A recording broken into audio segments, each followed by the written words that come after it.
listening to The Blue Funk. Hello ladies and gentlemen and everything in between, The Spine here. Thank you so much for tuning into my new podcast, The Blue Funk. A podcast dealing with the day-to-day struggles of those who suffer from depression. A podcast by the depressed, for the depressed. Quick disclaimer, I might be using swears and other expletives in this podcast. I'm a rambunctious teenager, it's just what I do. Now before we get started, I want to show you guys a short freestyle by my good friend Sean. I'll give a link to it in the description. You know I don't get sleep at night. You know that I'm losing this fight. I don't know what's wrong or what's right. We're never gonna see the light. Why don't you leave me like you did before? Maybe then I'd fall asleep by 4. Or fill my mind with the lies like you used to. That I could do the things that you choose to. Is this love or is this voodoo? Looking like Kyle do. Rest in peace, my sanity. What is reality?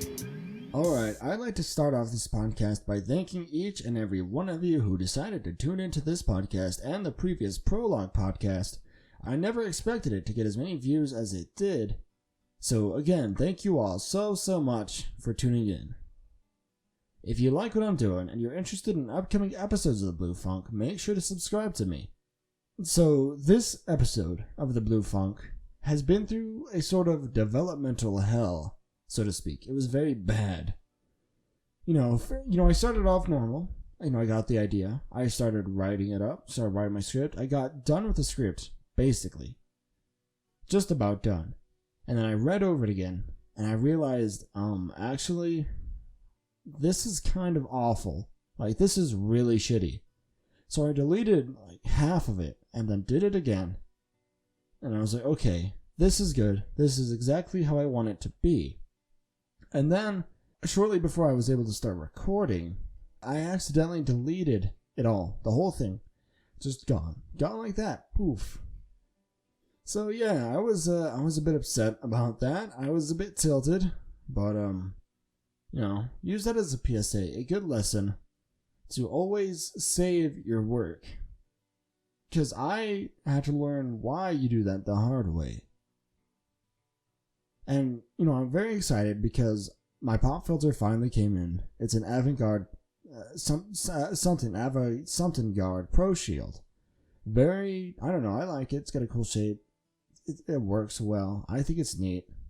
So I'm very excited about that. I know that some people were telling me, hey, idiot, get a pop filter. They didn't actually call me an idiot, and they just recommended I get a pop filter. But I did. And it's here, and it's good. So thank you. Thanks to all of those who just want to see my work get better. It's very nice of you. Today we're going to be talking about 2 things, and that's as a result of the developmental hell. Because after I deleted it, I didn't have enough time to make a full script about, fully flesh out something in just one script. I didn't have the time for that. So instead, I just decided to talk about 2 things. And the first thing is a phrase. A very dangerous phrase that's causing a lot of unnecessary destruction and pain. The phrase being, I'm feeling depressed. I'm feeling depressed. Okay, now I know what some of you might be thinking. What? How can that be a harmful phrase? It's just a phrase. They're just words.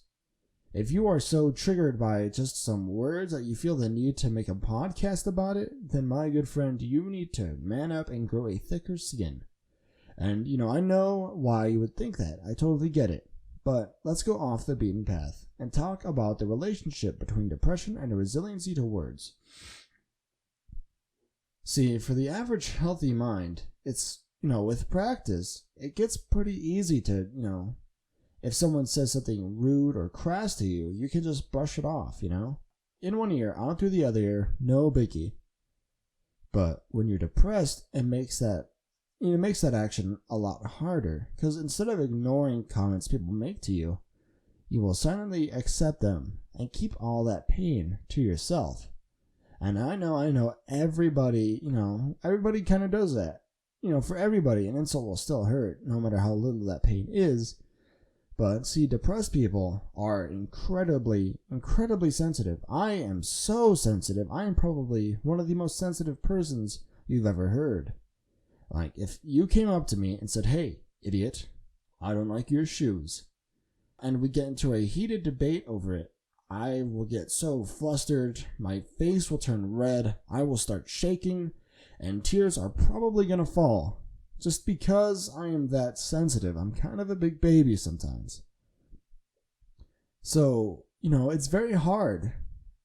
Us depressed people, we're very sensitive to insults.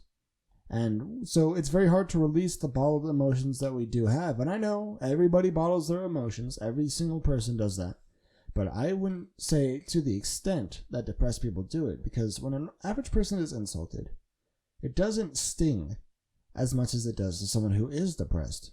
Because instead of taking some of that insult and keeping it inside, most likely we're going to keep all of the insult and keep it inside. And sometimes we're just insulting ourselves.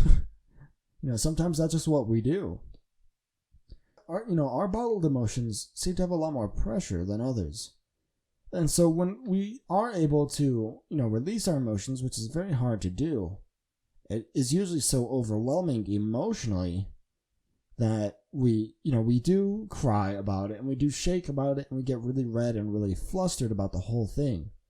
It's kind of ridiculous, If I know I'm going to be getting into an argument with somebody, I'll go into it and I'll say, "Hey, be cool, keep a level head, let's get in there, let's be relaxed, be logical, and make them look like an idiot." And then I do get into the argument, and it just does not work out that way at all. Instead of being cool, I also get super flustered, no matter how hard I try not to. I feel like the fool because I thought I was going to be cool. And it turns out that's just not a thing I can do sometimes. So don't go around telling those who are depressed to grow a thicker skin. That's not cool. Please, be more sensitive to other people's emotions if you are one of those people. Quick side note, we are going to be getting off track whenever an important topic comes up that I feel we need to discuss. And with that in mind, let's get back on track.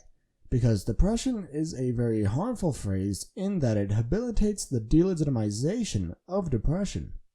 It actively disenfranchises depression as a whole, making it seem weaker than it actually is, therefore having it taken less seriously than it should. And this weird thing where people actively work to delegitimize depression harms every single person that is actually dealing with it.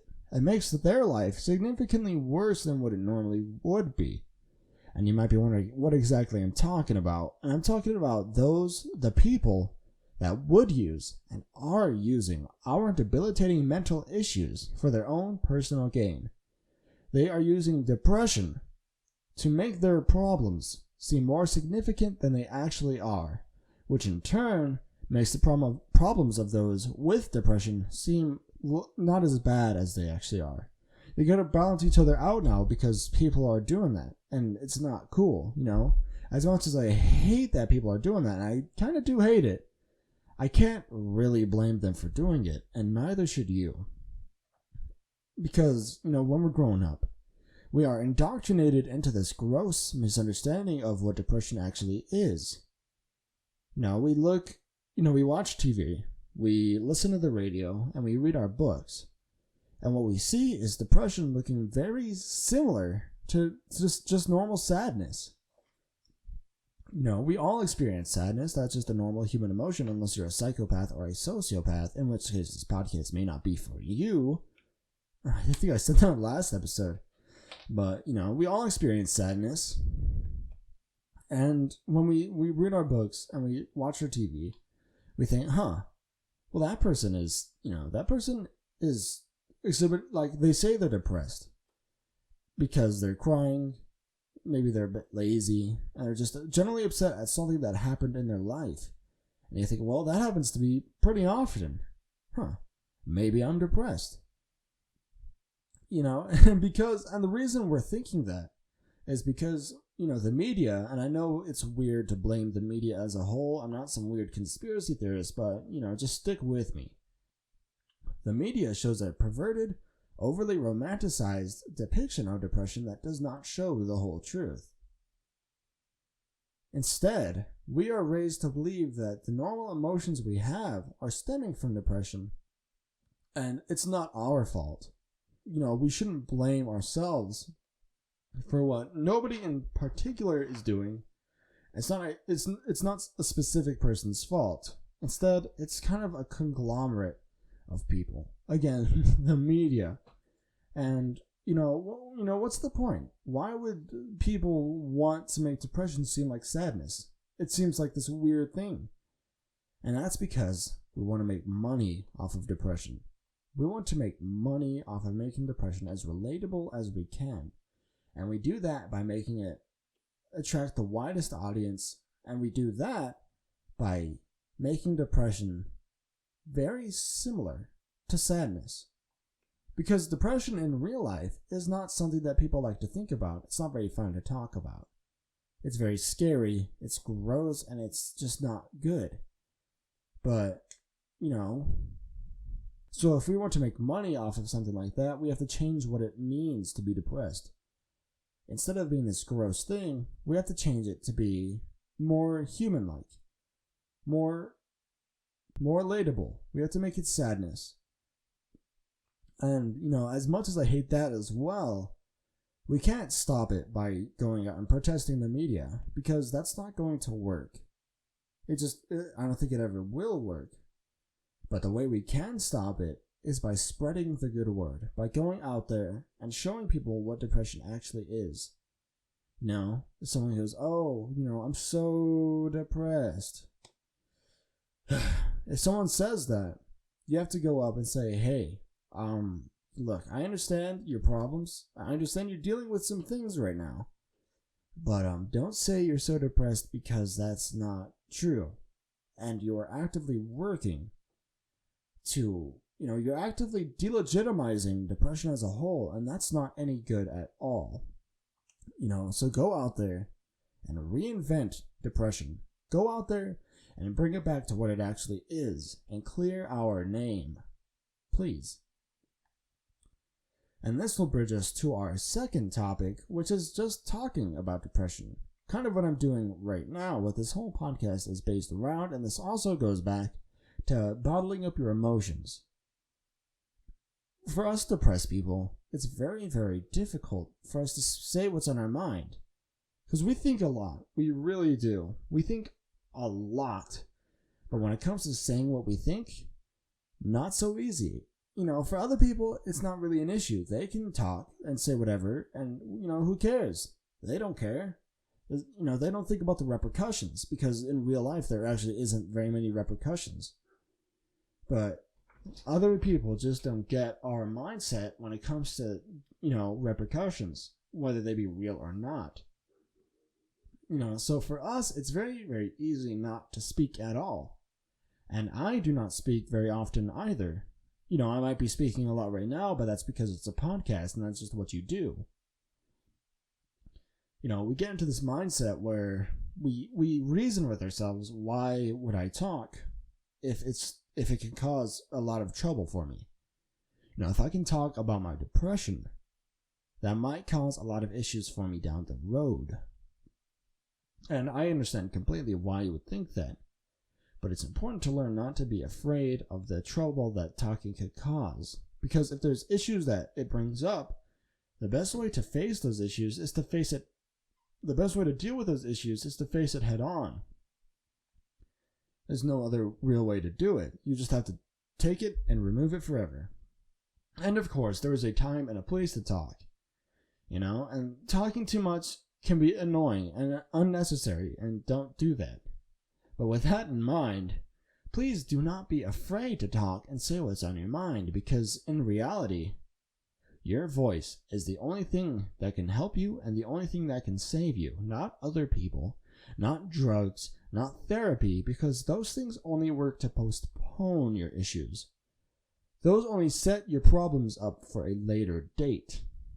You can take drugs, you can take your happy pills, and you'll be feeling good for a few hours, and then, they're back. Your problems are here again. You can go to therapy, you can talk it all out, and you can feel reinvigorated. Then a few hours later, oh, that's right, I have issues. And it's not easy to talk about depression, folks. It takes a lot of resolve to do that. It's very difficult. I know, like, when I was writing and recording my very first episode, it was so hard. I was genuinely scared, because I was afraid of the repercussions that might happen. It took a lot of support for me to really do that. And, I'm very, very glad I did. It turns out talking is pretty damn important and helpful. So please, folks, find it within yourself to be as strong as you can. As strong as you can to talk, to face your problems. Because if you do that, you will find peace. And with that, we'll end the episode. And it's funny because finding peace seems to be a theme here now. Maybe I might mention it every few episodes. But thank you all so much for listening to this podcast. Make sure to subscribe to me and keep up to date on all future episodes. I'm hoping that the next podcast won't go through production hell and I can upload it next Tuesday. Make sure to tune in next time. This has been The Spine on the Blue Funk. See you all later.